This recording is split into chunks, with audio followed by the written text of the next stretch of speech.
Hi friends, welcome to my YouTube channel. এয়া আমি বনাবলৈ ওলাইছো বাটাৰ চিকেন ৰেচিপি। প্ৰথমতে আমি ললো জলকীয়া গুড়ি, হালধি আৰু নিমখ। এইখিনিতে আমি মাংসখিনি মেৰিনেট কৰি লম।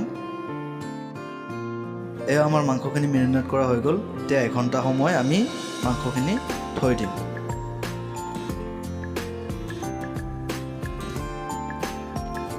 এয়া আমাৰ 1 ঘণ্টা হৈ গ'ল। এতিয়া আমি মাংসখিনি তেলত ফ্ৰাই কৰি লম। আমি তেল দিলোঁ। এয়া আমি মাংসখিনি ফ্ৰাই কৰি আছোঁ। গোটেইখিনি মাংস ফ্ৰাই কৰি ল'ম। পুৰা ফ্ৰাই কৰিব নালাগে, হাফ ফ্ৰাই কৰিলেও হ'ব। 5 পৰা 10 মিনিট ফ্ৰাই কৰি ল'ম আমি মাংসখিনি।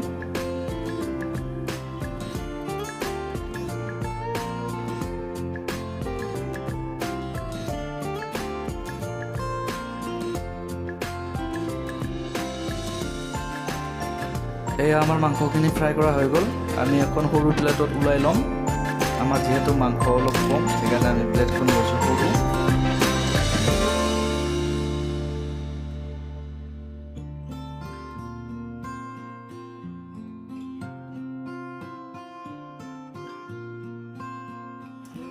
এয়া আমি লৈছোঁ তেজপাত, ইলাচি, লং আৰু ডালচেনি।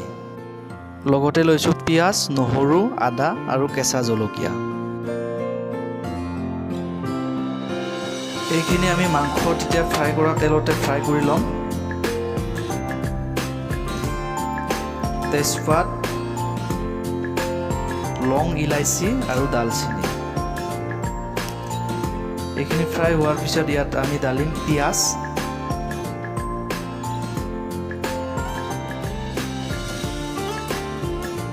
এইখিনি আমাৰ প্ৰায় ফ্ৰাই হৈ গৈছে আৰু ইয়াতে ঢালিলোঁ আমি পিঁয়াজ।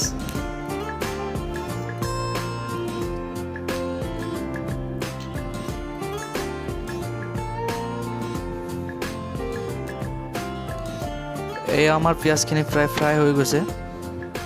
গোটেইখিনি একেলগে ফ্ৰাই হৈ গ'ল। এইখিনি আমি এতিয়া নমাম এখন সৰু প্লেটত।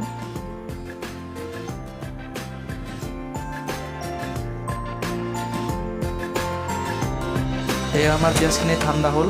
এতিয়া আমি এইখিনি পিচি ল'ম।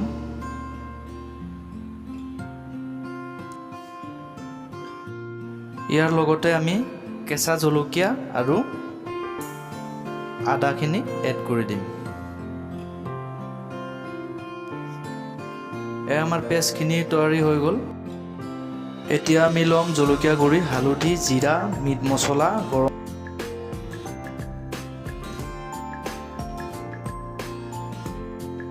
এতিয়া আমি কেৰাহীটো বহাই দিছোঁ, তেল দিছোঁ। ইয়াতে আমি বাটাৰ ঢালিলোঁ।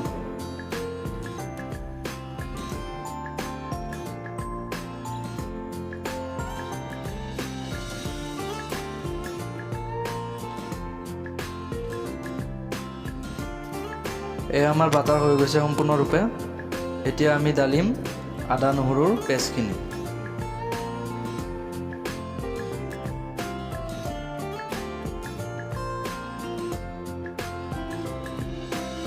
লগতে আমি মছলাখিনিও ফ্ৰাই কৰি ল'ম।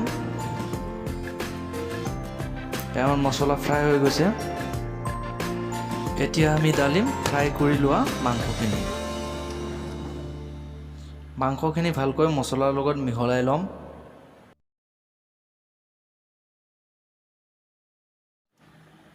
এয়া মাংসৰ লগত মছলাখিনি মিহলি হৈ গৈছে।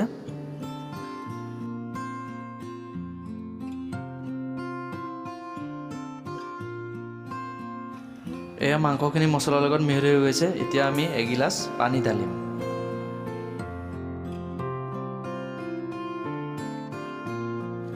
মাংসখিনি উতলিবলৈ দিম এতিয়া। এয়া মাংসখিনি উতলা হৈ গৈছে। এতিয়া আমি ঢালিম দৈ। এই দৈখিনি ঢালিলোঁ আমি। মাংসৰ লগত দৈখিনি ভালকৈ মিহলাই ল'ম।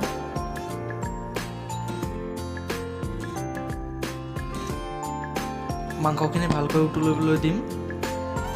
শেষত আমি ঢালিম ধনিয়া মছলা পাত। এয়া আমাৰ সম্পূৰ্ণৰূপে হৈ গ'ল বাটাৰ চিকেন। আপোনালোকে যদি ভাল লাগে ট্ৰাই কৰিব পাৰে।